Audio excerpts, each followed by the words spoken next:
My name is Margaret. I'm 72 years old and I live alone in a small flat just outside of Birmingham. Some days that sound feels louder than my own heartbeat. People say silence is peaceful, but for me, silence is a reminder of everything I lost. My story isn't about a grand tragedy or some big scandal. It's about one mistake. A mistake a mother made out of love, and a son who couldn't forgive her. I never thought that one moment could tear my family apart, but it did. And even after all these years, the ache still finds me in the quiet. It started 5 years ago, on a rainy Sunday morning. I remember standing by the stove, stirring porridge, waiting for Daniel to visit. He used to come every weekend with his wife, Claire. They'd bring groceries, and I'd cook lunch for everyone. I lived for those afternoons. The laughter, the smell of roast potatoes, the way Daniel would still call me Mom in that boyish voice. He was my only child, my pride, my reason to keep going. That morning, I was nervous. I'd done something I thought was right, but deep down, I feared he wouldn't see it that way. When they arrived, I smiled too hard, tried to hide my shaking hands. Claire handed me flowers, yellow tulips. I placed them in the vase, pretending everything was fine. But inside, I could feel my chest tightening. After lunch, I asked Daniel to sit with me for a moment. He frowned, sensing something serious. "Mom, what's wrong?" he said. His voice was calm, but I could hear the distance in it, the same tone he used when speaking to a stranger. I told him the truth. I'd sold the old family car, the one that belonged to his late father. It had been sitting in the garage for years, collecting dust. I needed the money to repair the roof before winter. I thought he'd understand. But his face changed completely, like I had burned a photograph of his childhood right in front of him. "You sold Dad's car without telling me?" His words hit harder than I expected. He stood up, his chair scraping the floor. Claire looked away. I tried to explain that it wasn't about the car. It was about keeping the house safe, about not wanting to ask him for money. But he didn't hear me. He only saw betrayal. For him, that car wasn't metal and paint. It was a memory of his father. And in that single act, I had become the villain in his story.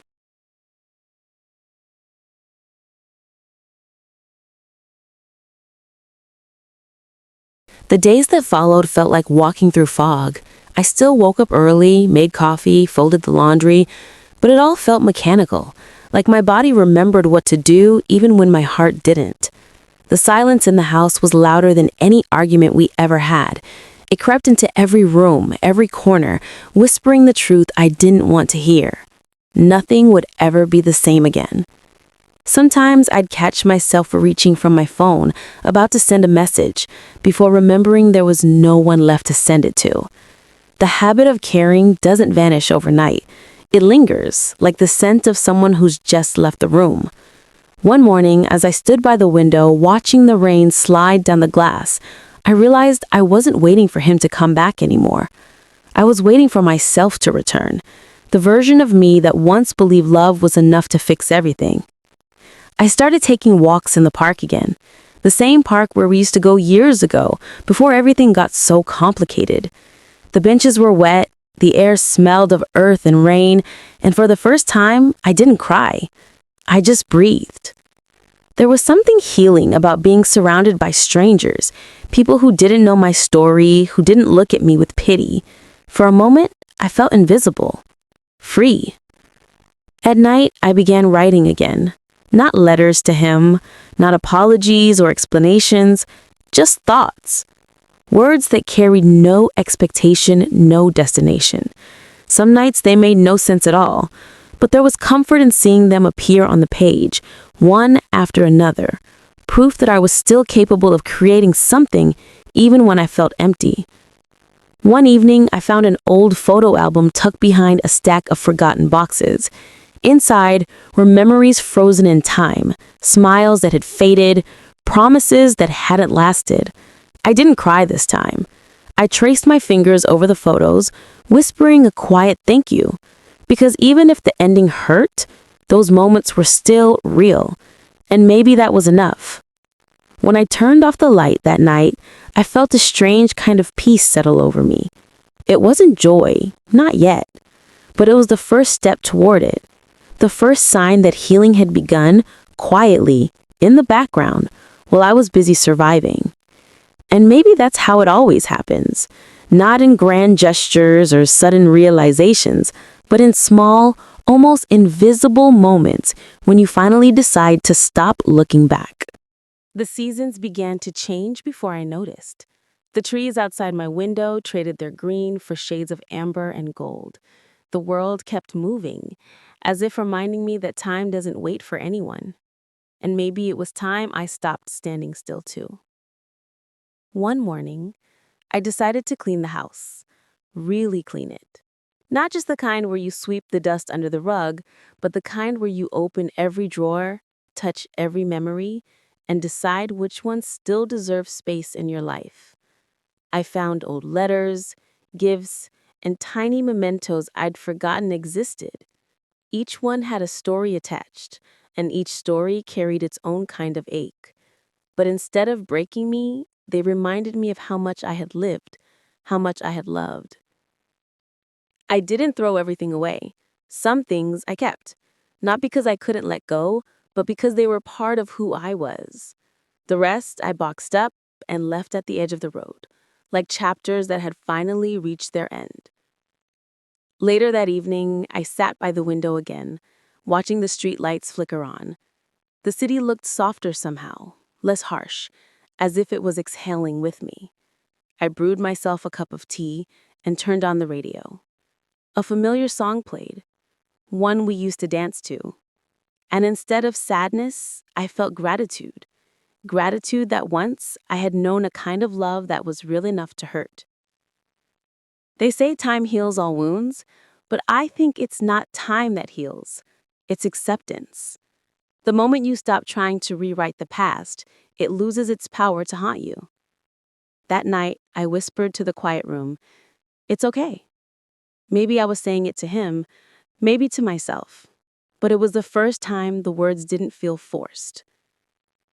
As I drifted off to sleep, I dreamt of sunlight filtering through curtains, laughter echoing down hallways, and the smell of freshly baked bread. It wasn't a memory, not exactly, more like a promise, that even after the pain, life would find its way back in. When morning came, the world felt lighter. I opened the window and the cold air rushed in, crisp and clean. I smiled.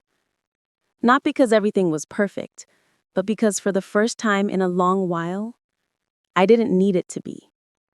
The scars were still there, but they didn't define me anymore. They were simply reminders that I had survived, that I had felt deeply, and that somehow, against all odds, I was still here. A few weeks later, I started visiting the old bookstore down the street. It had always been there, hidden between a bakery and a flower shop, but I'd never really noticed it before. The bell above the door chimed softly when I walked in, and the scent of old pages wrapped around me like a memory. There was something comforting about the quiet hum of that place, the way time seemed to slow down inside, as if stories had the power to hold it still. The owner, a gentle old man with silver hair and kind eyes, greeted me every time with the same warm smile. "Looking for something particular?" he'd ask, and I'd shake my head. "Just something that feels like home," I'd reply. He never questioned what that meant. Some people don't need explanations. They just understand. I spent hours there running my fingers over spines of books, losing myself in worlds where pain was temporary and endings were kind. Sometimes I'd find a sentence that spoke to me like an old friend. Other times I'd close the book and just sit quietly, letting the silence say what words couldn't. One afternoon, while flipping through a dusty poetry book, a line caught my eye.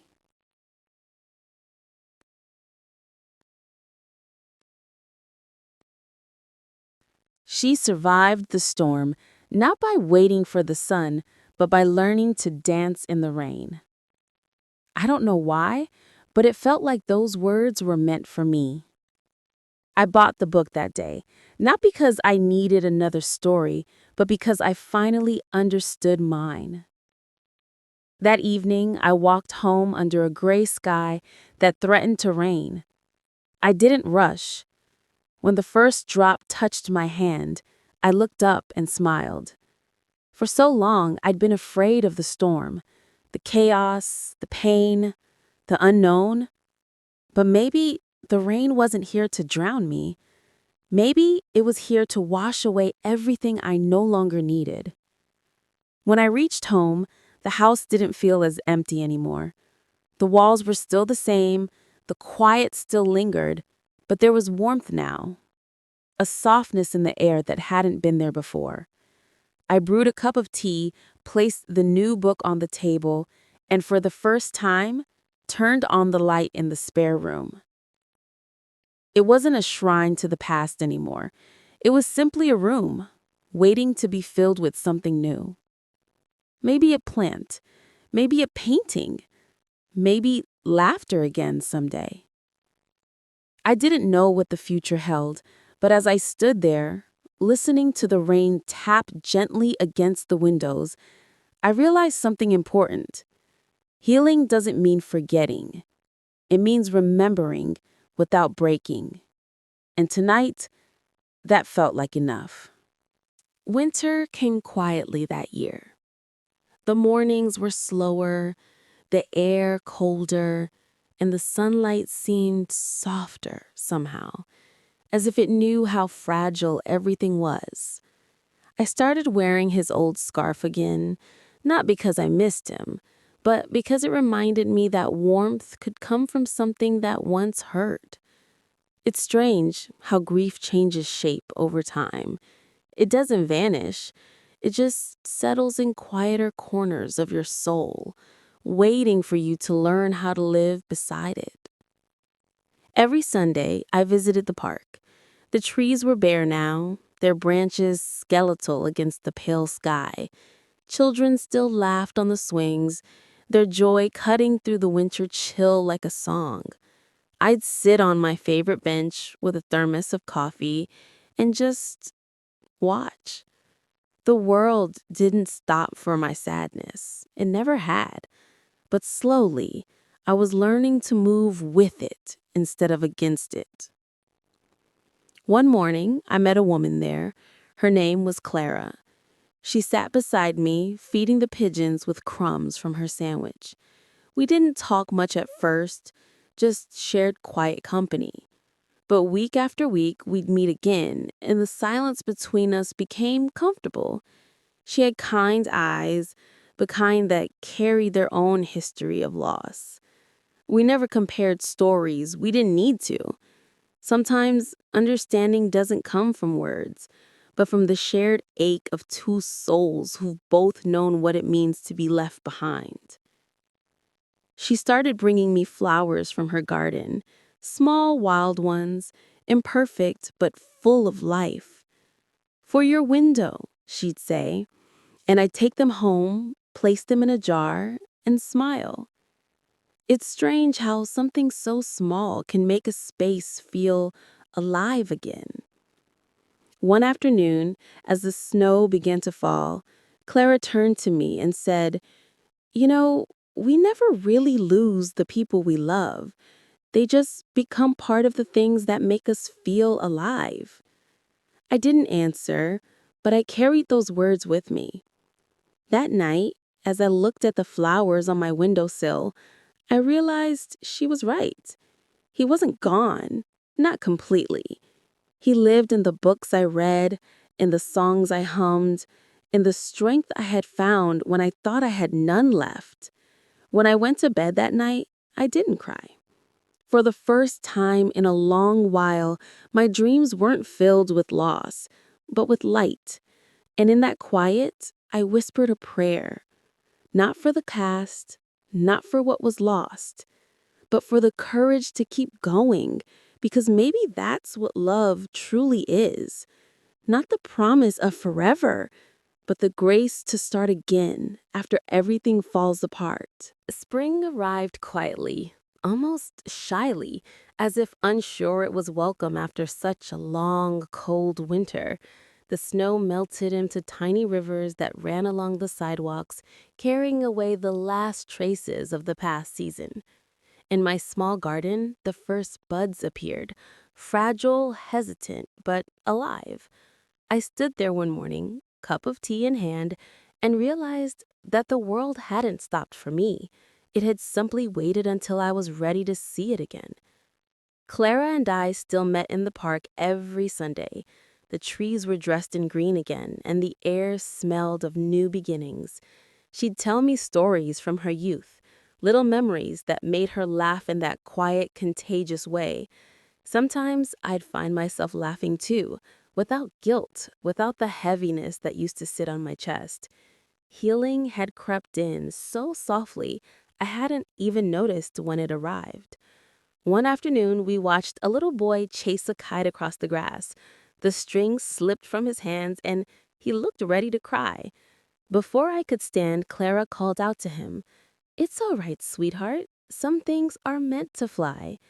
The boy smiled, ran after it again, and for some reason, her words stayed with me long after he disappeared from sight.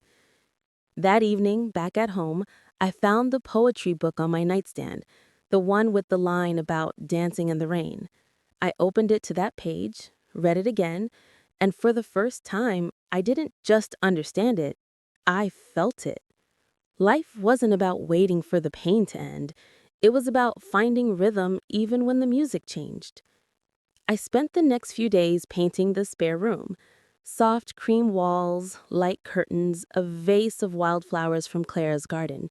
I didn't know what I wanted the room to become, only that it shouldn't stay empty anymore. Maybe it would be a place for reading, maybe for writing again, maybe just for sunlight. Sometimes you don't need a plan, just space for something new to grow. One night, as the rain tapped gently against the window, I lit a candle and sat in the quiet. The flame flickered, small but steady, and I thought about everything that had brought me here. The heartbreak, the loneliness, the endless nights I thought I'd never get through. And yet, I had. I realized then that healing isn't a single moment. It's 1,000 tiny decisions to wake up, to breathe, to smile, to hope. And as the candlelight danced across the walls, I whispered softly into the stillness, "I'm okay. Not perfect, not fixed, just okay." And for the first time, that was more than enough. By the time summer arrived, everything around me had changed. Or maybe it was me who had. The sunlight didn't feel too bright anymore. The laughter of strangers didn't ache the way it used to. I had stopped searching for what was gone and started noticing what had stayed. The kindness of a friend, the warmth of morning light, the quiet comfort of simply being alive. One afternoon, Clara and I sat beneath the shade of an old oak tree. The air was warm, filled with the hum of distant chatter and the scent of blooming flowers. She handed me a small envelope. "For you," she said softly. Inside was a simple card that read, "Here's to new chapters." My eyes stung, but I smiled. "I don't even know how to start one," I whispered. Clara laughed gently. "You already have." That evening, I walked home through the same streets I once dreaded. The houses looked the same, the world unchanged, yet every step felt lighter. I realized I was no longer walking away from something, but toward something new. There's a quiet strength in learning to live again, not as who you were, but as who you've become because of it all. When I reached home, I opened every window and let the breeze fill the rooms. The curtains danced like they'd been waiting for this moment. I brewed tea for two out of habit, then smiled and poured one cup back. Old memories, I said softly. You can rest now. That night, I sat by the window and looked at the stars. They were faint, scattered, almost shy, but still there, still shining. I thought about how I used to wish for things to go back to how they were. Now, I only wished for peace, for quiet mornings, for gentle endings. And as I closed my eyes, I thought of him, not in anger, not in pain, but with gratitude. He was a chapter that taught me how to feel, how to break, and how to rebuild. Without that, I wouldn't have learned how to love myself the way I do now. In the silence that followed, I heard the faint echo of the rain, not outside, but somewhere deep within me. It was softer now, more like a song than a storm. And maybe that's what healing truly sounds like. Before going to bed, I whispered into the night, "Thank you for everything." It wasn't forgiveness, it wasn't closure, it was something simpler: acceptance. Because some stories don't end with a grand goodbye. They end quietly, with a breath, with a smile, with a gentle understanding that life moves forward. And so do me.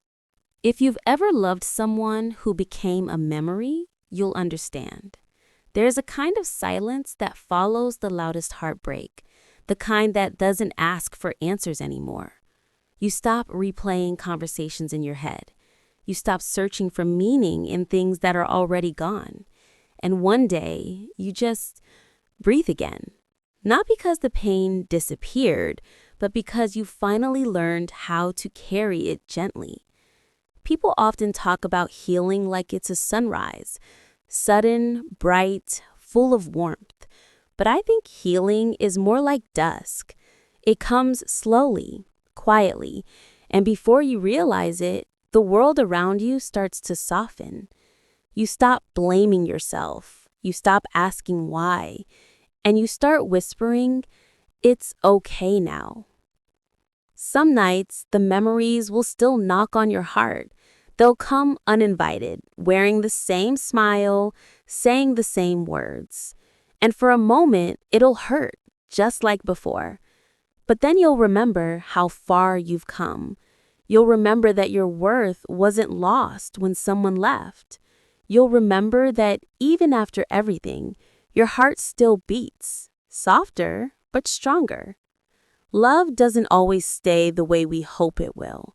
Sometimes it teaches us through absence, sometimes through pain.